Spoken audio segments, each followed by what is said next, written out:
Halo teman-teman ATLM Indonesia. Nah, kali ini kita membahas soal-soal ya untuk tryout untuk uji kompetensi teknologi laboratorium medik di channel ATLM Indonesia bagian 133.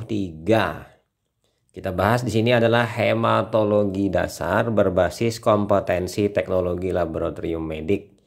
Untuk soal-soal ini D3 maupun D4. Jadi bisa kedua-duanya ya. Kita bahas sebanyak 25 soal. Oke, langsung saja kita bahas soal-soalnya sebagai berikut.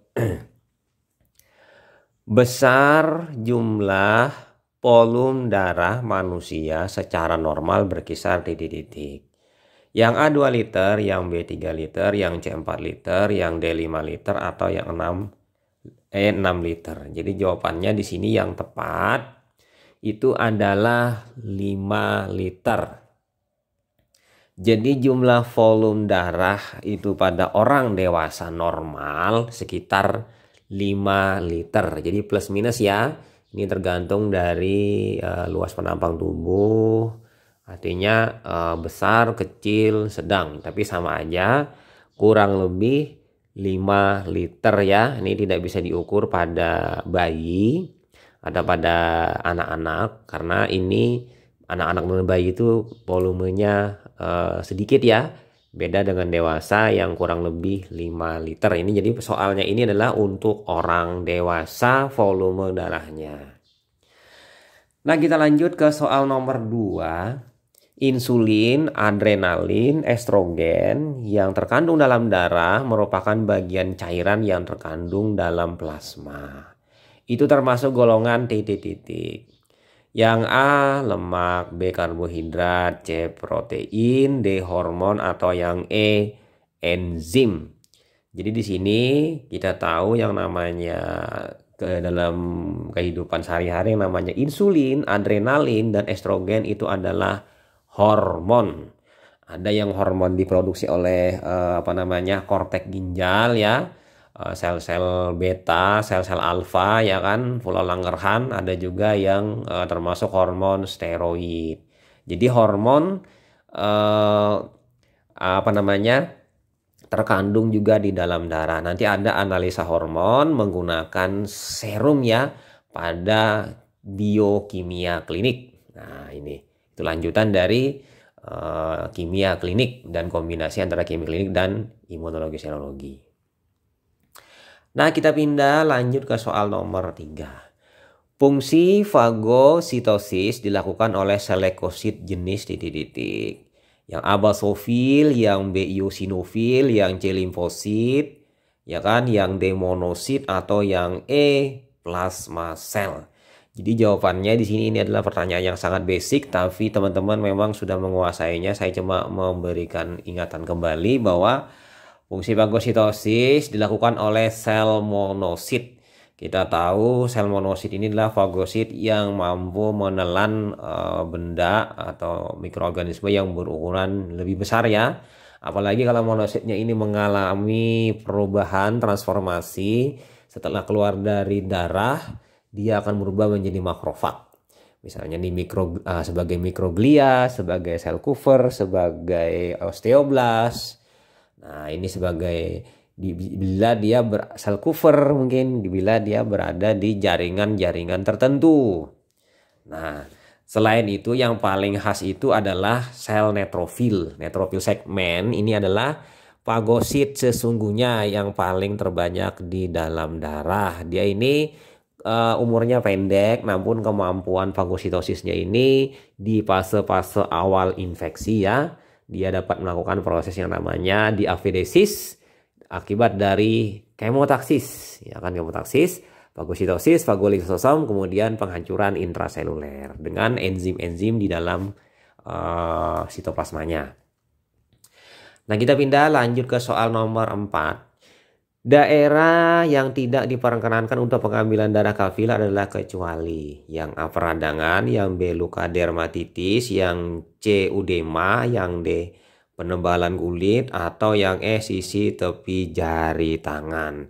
Jadi di sini yang tidak boleh atau kecuali apa ya, di sini daerah ya, dia adalah sisi tepi jari tangan. Ini malah yang ideal ya untuk mengurangi atau rasa nyeri ya. Rasa nyeri akan terasa di ujung jari. Apabila kita ngambil ke tepi itu akan berkurang rasa nyerinya karena persarafan di ujung jari itu lebih tinggi ketimbang di tepi jari ya. Tepi jari itu artinya maksudnya sebelah kanan sebelah kiri dari kuku ya. Nah itu kira-kira. Nah lanjut kita pindah ke soal selanjutnya, soal nomor 5. Yang bukan alat pelindung diri atau APD yang disiapkan untuk pengambilan darah pasien adalah titik-titik. Yang A masker, yang B jas laboratorium, yang C sarung tangan karet, kemudian yang D penutup kepala atau cap, atau yang terakhir lensa mata. Jadi di sini yang bukan alat pelindung diri itu adalah lensa mata. Lensa mata ini sifatnya individual ya, hanya orang tertentu yang menggunakannya, tidak semuanya menggunakannya. Ini terkait dengan pengganti kacamata. Dan di sini kacamata juga bukan alat pelindung diri ya. Alat pelindung diri itu adalah Google. Jadi kacamata yang menutup rapat itu adalah alat pelindung diri. Kalau kacamata biasa tidak melindungi karena ada masih celah-celahnya yang mungkin terpercik ke bagian sklera mata. Nah kita pindah lanjut ke soal nomor 6. Larutan antiseptik yang umumnya digunakan untuk pengambilan darah vena dan kapiler adalah alkohol 70%. Antiseptik ya.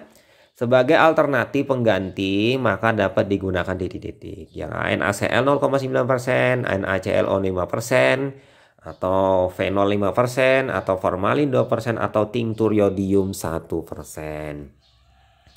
Nah, jadi di sini pengganti alkohol 70% adalah tinktur yodium 1%. Dan tinktur yodium 1% ini adalah antiseptik yang lebih bagus ketimbang alkohol 70%. Biasanya digunakan mungkin ya kan untuk aspirasi sumsum tulang menggunakan tinktur yodium 1%. Dan ini sangat baik ya, tapi di sini sisi lemahnya mungkin pertama harganya mungkin relatif lebih mahal, kemudian dia berwarna hingga meninggalkan noda, kemudian stabilitasnya dia kurang stabil juga karena di sini dia mudah teroksidasi sehingga nanti akan berubah dan warnanya akan memucat sehingga tidak lagi berwarna kecoklatan kuning ya. Ciri khas nanti dia bermudar adalah dia warna kuning saja. Kita lanjut pindah ke soal nomor 7. Masih channel ATL Indonesia ya. Tabung vakum yang digunakan untuk pengambilan darah dengan permintaan faktor-faktor pembekuan darah. Maka tabung vakum yang berwarna titik-titik yang harus disiapkan dan diambil. Yang A lavender, yang B hijau, yang C merah, kemudian yang D abu-abu, atau yang E berwarna biru. Jadi sini kita mengambil tabung vakum yang berwarna biru, baik tutupnya atau etiketnya. Karena di sini untuk faal hemostasis dia menggunakan natrium citra 3,2% dengan perbandingan 1 bagian antikoagulan 9 bagian darah. Nanti ya penyedotannya tergantung, nanti ada yang volume kecil, ada yang volume besar. Artinya nanti ada yang pengambilannya itu sekitar 1,8, ada yang 2,7 ml.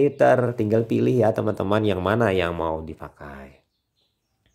Kita pindah lanjut ke soal nomor 8. Tabung vakum untuk pemeriksaan darah rutin hematologi sehari-hari berisi K3-EDTA dengan tutup dan etiket berwarna titik-titik. Yang A lavender, yang B hijau, kemudian yang C merah, D abu-abu, atau E yang berwarna biru. Nah, di sini untuk jawabannya berisi K3-EDTA itu adalah lavender. Lavender ya. Jadi warna lavender dengan warna ungu itu mirip-mirip ya. K2-EDTA warnanya nanti ungu. Jadi mirip-mirip dan tiap pabrikan tidak sama persis warnanya ya. Ada yang agak keungu-unguan, ada yang agak ke lavenderan. Jadi Pada prinsipnya konsepnya K2 atau K3 EDTA ini ungu atau lavender. Seperti itu ya konsepnya. Nah, kita pindah lanjut ke soal nomor 9. Masih di channel ATL Indonesia. Antikoagulan yang bekerja dengan cara mengikat kalsium sebagai sebanyak kompleks yang larut. Dapat digunakan untuk faal hemostasis dan tidak tosis adalah jenis antikoagulan titik-titik.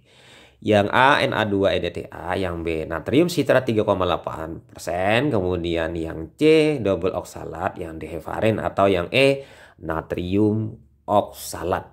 Jadi jawabannya di sini yang tepat itu adalah natrium sitrat 3,8%. Kita tahu natrium sitrat 3,8% ini awal-awalnya dalam konsentrasi 3,8 saja ya. Lalu dalam perkembangannya untuk membedakannya antara hemostasis dan LED, maka dibuatlah perbedaannya. Hemostasis itu 3,2% dengan tabung biru terang, jadi biru terang, dan satunya 3,8% LED warnanya hitam. Yang keduanya ini sangat mudah dibedakan berdasarkan warnanya. Apabila biru itu hemostasis, apabila hitam itu adalah LED. Jadi tidak berdekatan warnanya ya, seperti halnya lavender dengan ungu. Jadi lebih mudah dibedakan. Nah, kita pindah lanjut ke soal nomor 10. Antikoagulan yang dikenal dengan campuran Faul dan Heller adalah antikoagulan yang A natrium EDTA, yang B natrium sitrat 3,8%, yang C double oksalat, yang D heparin, atau yang E natrium oksalat. Jadi jawabannya di sini yang tepat adalah double oksalat. Double oksalat ini adalah oksalat yang dicampur dalam perbandingan tertentu oleh Faul dan Heller. Mereka lah yang menemukannya ya, menemukan antikoagulan ini. Sehingga disebut dengan valence antikoagulan. Antikoagulan seimbang. Nah, kita pindah lanjut ke soal nomor 11. Antikoagulan yang merupakan campuran antara kalium oksalat dan amonium oksalat 3:2 disebut juga antikoagulan Faul Heller adalah titik-titik. Nah, ini pertanyaannya sama, yang A EDTA, yang B tritium sitrat 3,2%, kemudian yang C natrium oksalat, yang D double oksalat, atau yang E monooksalat. Jadi jawabannya sama dengan soal sebelumnya, yaitu double oksalat. Kita tahu di sini sifat dari kalium oksalat itu adalah mengkerutkan sel darah, sementara amonium oksalat itu adalah mengembangkan sel darah. Jadi antara kombinasi 3:2 tidak terjadi pengkerutan atau pengembangan sel eritrosit misalnya. Jadi sel-sel tidak mengalami perubahan ya, mengkerut atau mengembang. Tengah-tengah jadinya. Nah, kita lanjut pindah ke soal nomor 12. Antikoagulan yang bekerja dengan cara antitrombin dan antitromboplastin dan merupakan antikoagulan normal dalam tubuh. Dipakai dalam jumlah sedikit dan relatif mahal adalah titik-titik. Yang A Na2-EDTA, yang B natrium sitrat 3,8%, yang C double oksalat, yang D heparin, atau yang E natrium oksalat. Jadi di sini kita bercerita antikoagulan ya. Jadi antikoagulannya di sini adalah heparin. Jadi heparin ini berfungsi sebagai antitrombin, jadi menghambat pembentukan trombin, dan antitromboplastin, menghambat adanya tromboplastin dari jaringan ya. Dua ini dihambat sehingga tidak terjadi aktivasi kasket pembekuan darah dari beberapa faktor yang mengaktifkan tadi ya, terutama di faktor 10 untuk menuju ke faktor 1 dan 2 ya, 2 dan 1, sehingga tidak terjadi pembentukan trombin. Nah, pembentukan trombin ini akan menyebabkan fibrinogen menjadi fibrin. Fibrin akan diubah lagi menjadi fibrin stabil. Nah, jadi di sini penggunaannya sangat sedikit, 0,1 mg untuk 1 ml darah, dan harganya relatif paling mahal di antara semua jenis antikoagulan yang lain, dan dia digunakan untuk analisa gas darah terutama ya, dan elektrolit dalam bentuk litium heparin ya. Ada juga yang menggunakan amonium heparin. Jadi kalau amonium heparin tidak boleh menganalisa amoniak ya atau amonium. Nah, kita pindah lanjut ke soal selanjutnya, soal nomor 13. Antikoagulan yang paling terbaik dan paling luas pemakaian dalam hematologi namun memiliki kelemahan sukar larut menyebabkan sel-sel mengkerut bila kelebihan adalah antikoagulan titik-titik. Yang A Na2-EDTA, yang B natrium sitrat 3,8% atau C double oksalat, D heparin atau yang E natrium oksalat. Jadi jawabannya di sini yang tepat adalah Na2-EDTA. Na2-EDTA ini dia pemakaiannya luas ya karena dia EDTA, tapi di antara 3 EDTA ada K2-EDTA, ada K3-EDTA dan Na2-EDTA. Dia ini adalah yang paling sukar larut dalam air ya atau dalam darah sehingga dia menyebabkan lambat larut. Lambat melakukan proses pengikatan kalsium. Nah, di sini sisi lemahnya, apalagi dia menggunakan bubuk, ini akan lebih sulit lagi. Oleh sebab itu menggunakan dalam konsentrasi 10%. Namun 10% ini menyebabkan pengenceran dalam darah. Jadi serba salah ya. Dan bila berlebihan, eritrosit akan mengalami pengkerutan, kelebihan antikoagulan. Nah, lanjut kita pindah ke soal nomor 14. Pemeriksaan hemoglobin secara kualitatif berdasarkan kondisi darah mengapung, melayang, dan tenggelam dan banyak digunakan dalam unit donor darah adalah menggunakan metode titik-titik. Kita pindah ke hemoglobin ya. Yang A kufri sulfat, yang B Tolquist, yang C Sahli hemometer, kemudian yang D cyanmet hemoglobin atau yang E hematologi analyzer. Jadi di sini adalah menggunakan kupri sulfat ya untuk hemoglobin secara kualitatif CuSO4. Jadi larutan CuSO4 itu kita tetesi darah, nanti darah ada 3 kemungkinan. Dia berada di atas, di tengah, atau di bawah. Apabila di bawah itu tinggi Hb-nya, kemudian di tengah itu Hb-nya dapat dikatakan normal atau agak rendah. Kalau yang di atas itu adalah yang Hb-nya rendah atau anemia. Nah, di sini kupri sulfat ya, ini berdasarkan berat jenis. Jadi di istilahnya ini adalah berat jenis. Semakin berat, semakin tinggi kadar hemoglobin, berarti dia layak untuk donor darah. Nah, lanjut kita pindah ke soal nomor 15. Pengukuran hemoglobin menggunakan cara berdasarkan atas reaksi hemoglobin terhadap asam kuat encer membentuk asam hematin, merupakan metode pemeriksaan titik-titik. Yang A kufri sulfat, yang B Tolquist, kemudian yang C Sahli hemometer, yang D cyanmet hemoglobin atau yang E hematologi analyzer. Nah, di sini adalah pemeriksaan. Kata kuncinya adalah asam hematin, berarti adalah Sahli hemometer. Kita tahu Sahli ini pemeriksaannya berdasarkan pembentukan asam hematin dari oksihemoglobin. Jadi diubah menjadi bentuk asam hematin dengan bantuan asam kuat encer yaitu HCl. HCl konsentrasinya minimal 0,1 N. Atau lebih boleh juga, tapi kalau di bawah 0,1 N dia akan menurun kemampuannya sehingga tidak maksimal dalam membentuk asam hematin. Nah, kemudian kita pindah lanjut ke soal nomor 16. Pemeriksaan hemoglobin cara Sahli dengan memasukkan larutan HCl 0,1 N ke dalam tabung hemometer sebanyak titik-titik. Yang A 1 gram persen, yang B 2 gram persen, yang C 3 gram persen, yang D 4 gram persen, atau yang E 5 gram persen. Jadi di sini ya teman-teman jawabannya untuk soal ini adalah sampai tanda 2 gram persen. Jadi 2 gram persen ini adalah memasukkan HCl yang ideal. Sebenarnya sih boleh saja, sah-sah saja lebih dari 2 gram persen. Jadi jangan diulang atau harus tepat 2 gram persen. Karena di sini fungsinya HCl ini adalah mengubah menjadi asam hematin. Apabila kurang berarti tidak efektif. Apabila lebih sedikit tidak masalah ya. Oke. Nah, sekarang kita pindah lanjut ke nomor 17. Kesalahan-kesalahan yang mungkin terjadi pada pemeriksaan hemoglobin sehali adalah kecuali titik 2. Yang A, volume pipet sehali tidak selalu tepat, ya kan? Kemudian pengambilan darah kurang baik terutama kapiler, kemudian C, pembilasan pipet tidak sempurna, yang D, warna standar sudah berubah, atau yang E, konsentrasi HCl yang stabil dan tepat.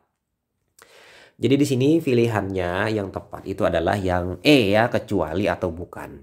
Yaitu konsentrasi HCl yang stabil dan tepat, yaitu 0,1 N ya.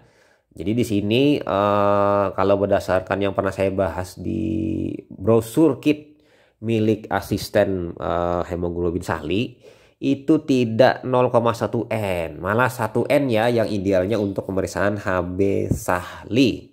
Jadi 0,1 N ini mungkin ada istilah-istilah atau ada penelitian yang mana 0,1 N ini adalah cukup efektif. Artinya minimal terendah untuk mengubah HB-nya menjadi asam hematin ya. Lanjut kita pindah ke soal selanjutnya, soal nomor 18. Yang bukan termasuk dalam metode pemeriksaan kadar hemoglobin dalam darah adalah titik-titik. Yang A, cyanide hemoglobin, yang B, sali, yang C, diskomparator, yang D, Tolquist, atau yang E, Vantus. Jadi di sini jawabannya adalah yang bukan itu adalah Vantus. Jadi teman-teman buka nanti ya di buku penuntun laboratorium klinik Erganda Subrata, bagian urinalisis itu adalah pemeriksaan Vantus. Vantus ini untuk pemeriksaan kadar klorida di dalam urin ya, kalau tidak salah, saya lupa juga ini. Oke, kita pindah lanjut ke soal nomor 19. Pemeriksaan hemoglobin dengan cara membandingkan kertas buku yang ditetesi darah terhadap deret warna pada buku tersebut adalah metode titik-titik. Ya, Aku sulfat, yang B, Tolquist, yang C, Sahli hemometer, kemudian D, cyanide hemoglobin, atau yang E, hematologi analyzer. Nah, ini jawabannya adalah Tolquist. Jadi Tolquist ini pemeriksaan hemoglobin secara kasar dengan cara meneteskan darah, setelah dikeringkan, lalu dibandingkan dengan deret warna pada buku Tolquist di halaman terakhir. Di halaman awal sampai seterusnya itu adalah hanya kertas saja. Di halaman terakhir adalah pembandingnya. Dan di sini kita tahu cara Tolquist ini hanya sifatnya kualitatif, tidak bisa secara tepat menyebut orang itu adalah anemia ringan, anemia sedang, atau anemia berat. Walaupun bisa juga dia mengatakan itu anemia berat, tapi tidak bisa dia mengatakan dia itu adalah anemia ringan. Jadi kalau memang HB-nya 4 atau 5, ya jelas kelihatan dia itu anemia dibandingkan dengan orang yang sehat yang HB-nya sekitar 14 atau 15 gram per DL. Nah, untuk melihat mengenai HB Tolquist, teman-teman bisa melihat di video saya yang lain. Nah, kita pindah lanjut ke soal nomor 20. Larutan yang digunakan untuk mengencerkan darah dan menghitung sel leukosit adalah titik-titik. Yang A, Hayem, B, Rice-Ecker, kemudian yang C, Truk, yang D, Van Houwerden, atau yang E, Gower. Jadi jawabannya di sini adalah yang tepat adalah larutan Truk. Larutan Truk adalah larutan yang digunakan untuk menghitung leukosit. Mengapa hanya menghitung leukosit? Karena kandungan asam asetat yang di dalam larutan Truk itu yang menyebabkan sel yang tidak berinti hancur. Jadi nanti yang tertinggal hanya leukosit dan sel normoblas. Nah, pada kasus ini sel normoblas harus dikoreksi dengan hapusan darah. Berapa yang ditemukan, misalnya meteoroblisis yang ditemukan berapa, nanti akan dikali silang dengan jumlah leukosit yang kita hitung tadi, terkoreksilah jumlah leukosit yang sebenarnya. Jadi di sini sifatnya tidak menghancurkan sel berinti, hanya menghancurkan sel tidak berinti. Tidak berinti itu adalah trombosit dengan eritrosit normal. Nah, kita pindah lanjut ke soal selanjutnya, soal nomor 21. Larutan yang digunakan untuk mengencerkan darah dan menghitung sel eritrosit adalah titik-titik. Yang A, Hayem, yang B, Rice-Ecker, kemudian yang C, Truk, yang D, Van Houwerden, atau yang E, amonium oksalat 1%. Jadi jawabannya yang tepat adalah hayem. Jadi hayem ini ada natrium sulfat, ada natrium klorida, ada kemudian apa namanya? Lupa saya itu HgCl2 itu dan Aquades, dan ketiga kombinasi ini menyebabkan sel-sel leukosit hancur dan sel trombosit juga hancur sehingga tersisa hanya eritrosit. Walaupun secara morfologi eritrositnya itu tidak normal ya, ada mungkin eritrosit yang bentuknya mungkin agak mengkerut ya. Nah itu karena efek dari hayam ini tidak sempurna ya. Nah hayam ini mengandung HgCl2. HgCl2 ini meracuni lingkungan ya, merusak lingkungan karena merkurinya ini merusak lingkungan dan apabila tertelan itu berisiko mengalami akumulasi di dalam tubuh, di ginjal atau di otak, terutama di ginjal ya, merusak ginjal. Jadi hayam perlahan-lahan sudah mulai tidak diproduksi lagi ya teman-teman, dan tidak digunakan lagi. Jadi alternatifnya nanti menggunakan larutan gower ya. Gower bisa, nanti gower itu mirip dengan larutan hayam tapi tidak ada HgCl2-nya. Nah, Kemenkes membuat sebuah aturan. Saya ada melihat buku pelatihan untuk peralatan labkes kemarin di Bapelkes, menggunakan untuk hitung sel disarankan menggunakan formal sitrat. Jadi natrium sitrat 3,8% dicampur dengan formalin, ada volumenya, itu mampu menghancurkan sel-sel yang lain. Sementara eritrosit tidak hancur. Jadi teman-teman tinggal mencari formal sitrat ya untuk hitung eritrosit. Kita pindah lanjut ke soal nomor 22.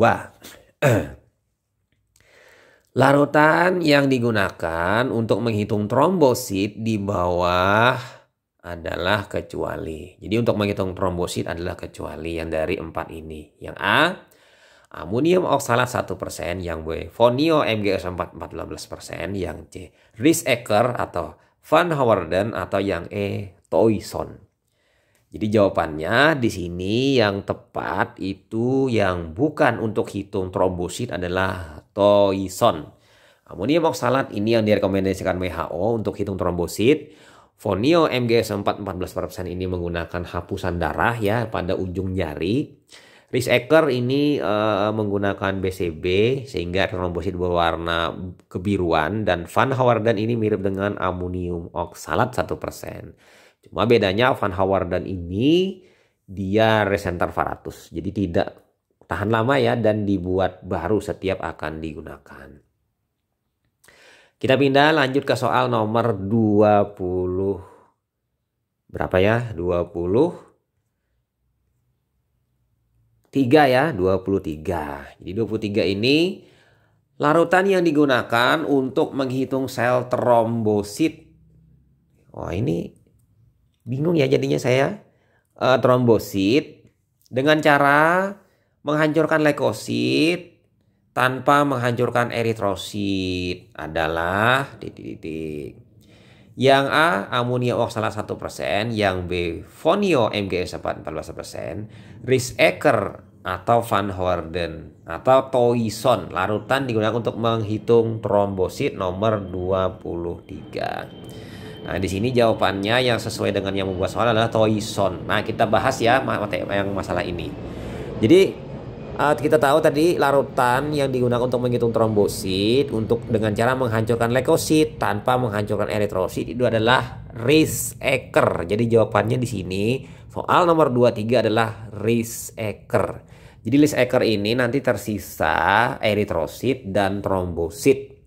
Jadi lumayan ya, eritrositnya cukup mengganggu pada penghitungan trombosit cara ini. Dan trombosit itu ukurannya kecil, warnanya biru, eritrosit itu warnanya biru muda. Dia menyerap BCB lemah, tapi kalau trombosit menyerap BCB kuat. Nanti perbedaannya seperti itu ya. Dan mungkin adanya kotoran zat warna ini akan menyebabkan mengganggu juga pada hitung trombosit cara Risaecker. Nah, di sini yang warna merah ini Toison. Toison ini digunakan untuk menghitung sel leukosit, alternatif pengganti dari larutan truk ya. Oke, jadi seperti itu ya. Jadi untuk soal nomor 23 adalah Risaecker. Nah, kita pindah lanjut ke soal nomor 24. Lensa objektif mikroskop dengan cincin berwarna biru untuk hitung eritrosit. Maka kekuatan pembesaran yang dapat dimiliki adalah yang A 4 kali, yang B 5 kali, yang C 10 kali, yang D 40 kali, atau yang E 100 kali. Jadi di sini jawabannya untuk lensa yang kita menghitung eritrosit, cincinnya berwarna biru ya, itu adalah 40 kali. Jadi kalau teman-teman punya mikroskop yang modern, misalnya jenisnya seperti Leica atau Olympus CX21 misalnya, itu lensanya teman-teman tidak perlu lagi melihat mau menghitung eritrosit menggunakan lensa 10, melihat dulu ke lensanya. Jadi cukup lihat cincinnya, oh cincinnya 10, kita putar 10 di arah meja objek atau di kondensor ya. Kalau mau meriksa malaria, udah tinggal pilih yang putih, putar. Jadi tidak perlu lagi melihati ke lensanya, oh yang mana yang putih, mana yang 100, lihat di 100 baru putar.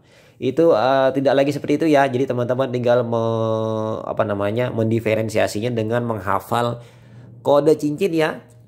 Tidak perlu lagi melihat-lihat di lensanya itu ada tulisan 100, 40, 10 atau 4 kali. Jadi lensa cincin merah itu 4 kali, lensa cincin kuning 10 kali, lensa cincin biru 40 kali, lensa cincin putih 100 kali. Ini saja dihafal sudah mudah membedakan lensa-lensa tersebut. Nah, kita pindah lanjut ke soal terakhir, soal nomor 25. Masih di channel ATL Indonesia ya teman-teman. Apabila darah dipipet sampai tanda 0,1, tepat menggunakan pipet eritrosit. Pipet eritrosit ya 0,1. Dan dipipet larutan pengencer sampai tanda 101.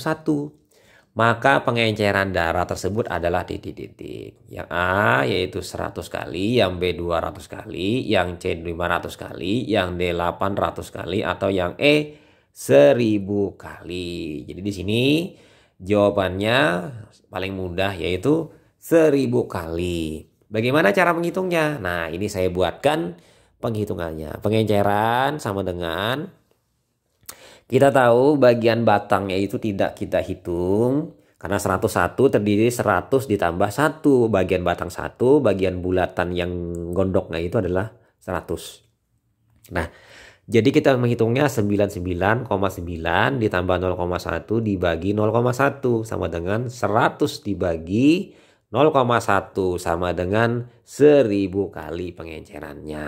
Nah, itu saja ya teman-teman, sebanyak 25 soal hematologi dasar untuk teman-teman persiapan uji kompetensi, untuk persiapan teman-teman UAS atau VAS, penilaian akhir semester ya.